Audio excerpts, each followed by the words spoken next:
Halo teman-teman, assalamualaikum warahmatullahi wabarakatuh. Di video kali ini kita akan belajar fogging ya, untuk memeriksa mata silinder dan mata plus ya. Simak.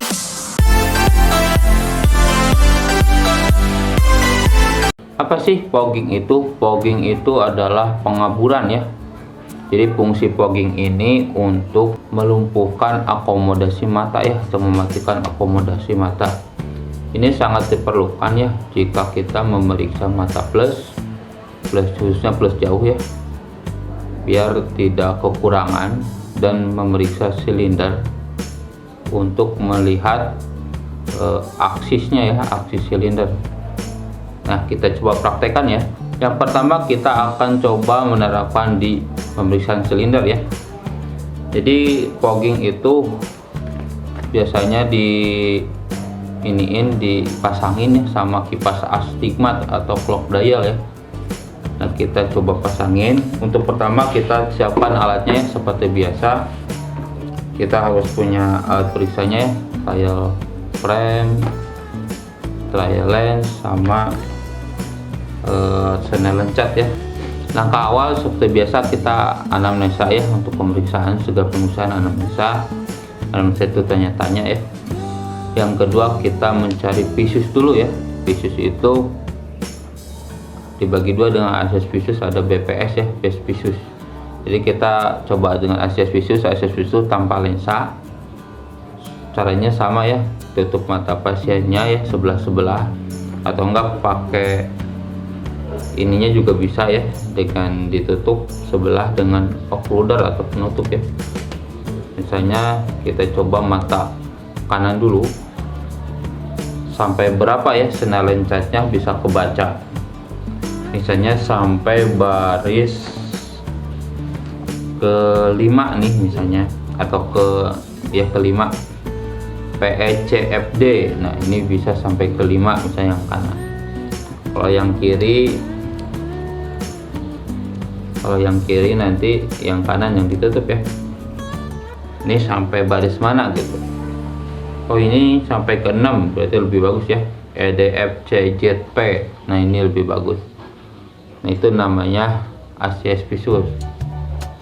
Nah, setelah pakai lensa itu namanya BPS ya. Ini juga dicari sebelah-sebelah. Caranya ditambahin lensa minus atau plus sesuai dengan yang dikeluhkan ya. Karena ini baris ke 5, kita coba minus 075 ya. Ini bisa sampai baris ke berapa ya, ke 6, ke 7, atau ke 8. Misalnya oh ini cuma bisa baris ke 7, itu juga masih ada bayangan ya, karena ada silindernya itu ya. Kita coba tambahin lagi, misalnya minus 1/4. Dengan ini gimana ya, lebih bagus atau enggak? Oh, ini tambah jelek. Oh, berarti BPS nya 0,75 ya. Setelah dapat BPS ya, bagusnya ke duprom ya. Duprom itu biasanya untuk menentukan minus itu kelebihan atau kekurangan ya. Karena dengan warna-warna itu kita bisa tahu minusnya kelebihan atau kekurangan. Tapi kalau nggak ada nggak apa-apa, kita lanjut ke foggingnya ya. Langkah selanjutnya setelah BPS itu fogging ya, karena ini untuk silinder jadi fogging dulu. Fogging ini fungsinya untuk menentukan aksisnya di mana ya. Jadi targetnya kita lihat itu biasanya kipas astigmat ya, kalau di Snellen cat itu yang atasnya. Nah, sebelum kipas astigmat kita melakukan pemburaman dulu ya, atau fogging. Karena tadi itu BPS nya 0,75 sampai baris ke-7. Nah, untuk pemburaman biasanya itu dilakukan 2 baris ke atasnya ya, 6 sampai 5 itu halus buram ya, biar matanya tidak berakomodasi ya. Misalnya kita tambahin plus 1 ya. Sebenarnya ada rumusnya, cuma kalau pakai rumus agak ribet ya. Kita langsung intinya aja, pakai plus 1 misalnya seperti ini. Oh, ini udah misalnya udah buram sampai baris ke 5 misalnya. Nah, ini udah bisa ya. Tapi kalau misalnya masih belum buram, kita tambahin aja seperempat sampai buram baris kelimanya ya. Jadi cuma bisa baca baris ke 4 aja ya. Nah setelah buram seperti ini, kita lihat kipas astigmatnya ya. Nah ini lebih jelas di mana kipas astigmatnya. Nah misalnya di 120 derajat ya. Terus untuk menentukan aksis kita perlu namanya clock dial ya. Clock dial itu adalah seperti jam ya. Ini seperti ini jam. Nah ini kipas astigmat itu dari sini ke sini ya, 39. Jadi kalau misalnya ketentuannya itu kalau misalnya 1 itu dikali 15, kalau yang lainnya dikali 30, tapi angka terkecil misalnya 12 itu kan 90 ya. Kalau kita lihat di derajat 90, nah 12 itu sama 6.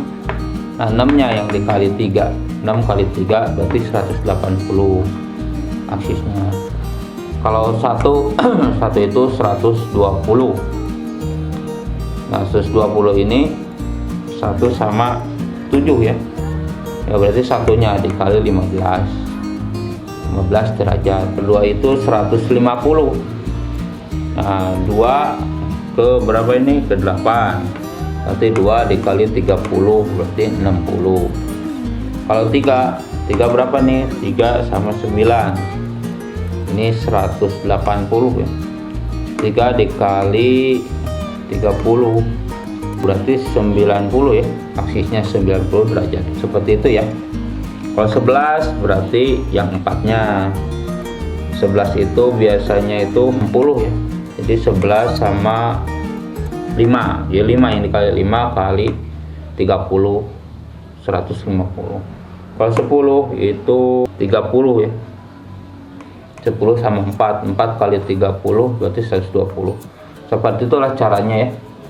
Jika lihat clock dial itu di 120 berarti itu antara 1 sama 7 ya. Berarti 1 kali 15 berarti kemungkinan aksisnya di 15 derajat. Nah setelah fogging itu baru kita tambahin power cylinder ya. Untuk penetapan power cylinder itu tetap ya silinder setengah sama plus 1/4. Kenapa harus pakai plus? Biar minusnya tidak kelebihan ya.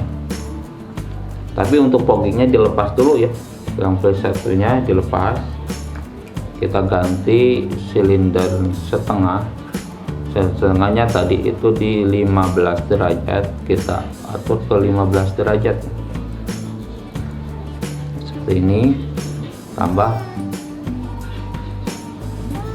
plus 1/4 seperti ini. Nah nanti dicobain ini sampai baris ke berapa ya. Misalnya maju jadi sampai baris ke 8 ya. D, E, F, P, O, T, E, C. Berarti udah bagus ya. Nah seperti ini udah bagus. Terus kita coba kurangi silindernya ya, apa masih bisa kebaca atau malah tambah buram. Kita kurangi silindernya jadi 1/4.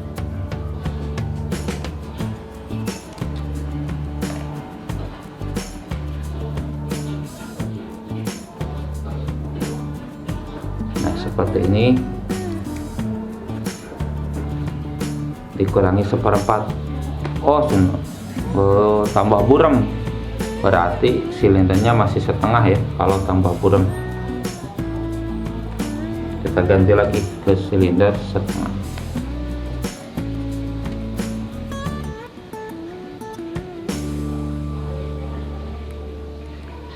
Biar tidak banyak ya pensanya yang numpuk. Ini minus 075 sama plus 1/4-nya bisa diganti ya, jadi minus setengah, karena 075 dikurangi 1/4 ya. Nah seperti ini ya, jadi hasilnya itu minus setengah, silinder setengah ya. Untuk aksis kita perhalus ya, kita putar sedikit, misalnya kemana ini yang lebih jelasnya. Oh ini yang lebih jelas. Oh dapatnya kira-kira aksisnya itu jadi 5 derajat ya. Oh jadi 5 derajat aksisnya. Jadi ini ukurannya ya, minus setengah, silinder setengah, aksis 5 derajat. Untuk yang ini yang kanan, yang kiri juga sama ya. Setelah dua-duanya dapat, nanti ngelakuin balancing tuh kanan kiri disamain, nanti ngelakuin hook elder dan trial ya. Itu urutannya, tapi foggingnya udah kita dapat ya. Nah yang kedua untuk pemeriksaan plus itu biasanya juga setelah BPS ya. Plus itu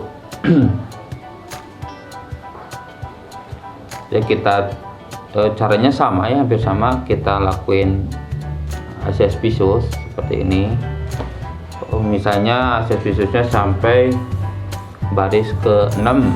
Ini yang kanan sampai baris ke-6 ya, PDFCZP. Terus yang kiri ini sampai baris ke-7 ya, misalnya PFLL OPZD. Jadi udah bisa ya. Ini baris ke-6, kemungkinan itu plusnya cuma setengah ya. Nah kita coba kasih plus setengah. Oh ini bisa sampai ke 8 nih, misalnya DEF POTECO bisa sampai ke 8, berarti mungkin nggak ada silindernya. Nah kita udah lakuin ini, kita tambahin lagi ya plus 1/4, apakah masih bisa kebaca atau enggak ya. Nih misalnya tambah plus 1/4. Oh ini sama aja, berarti kalau sama aja kemungkinan masih plus setengah ya. Nah ini belum hasil akhir ya, karena ada kemungkinan kalau plus itu berakomodasi.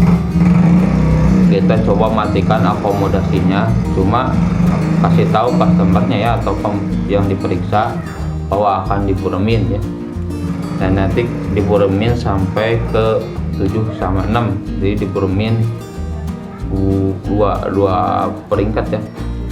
Dan ini plus setengah, kita buremin, misalnya dikasih plus 1 ya, dikasih plus 1. Apakah ini udah masih bisa kebaca nggak sampai baris 6? Oh ini agak buram, oh tambahin aja ya, masih berarti belum buram bener ya, tambah lagi plus 1/4. Nah ini udah buram, baris ke-6 nya, baris ke-5 nya masih kebaca. Nah ini namanya fogging ya, untuk matikan akomodasi. Nah setelah akomodasi dimatiin, biasanya kalau plus itu harus ada dukrom ya, karena biar kita tahu kelebihan atau kekurangannya, sampai si tulisan itu lebih hitam di warna hijau sedikit ya, atau enggak sama jelas. Nah kita coba yang kirinya juga ya, sama seperti itu. Nanti ngelakuin balancing, hook elder ya, sama trial. Nanti hasil akhirnya tetap kenyamanan yang diutamakan. Mungkin itu yang bisa saya sampaikan tentang fogging ya. Semoga bermanfaat. Jangan lupa subscribe, like, komen, dan share. Terima kasih. Assalamualaikum warahmatullahi wabarakatuh.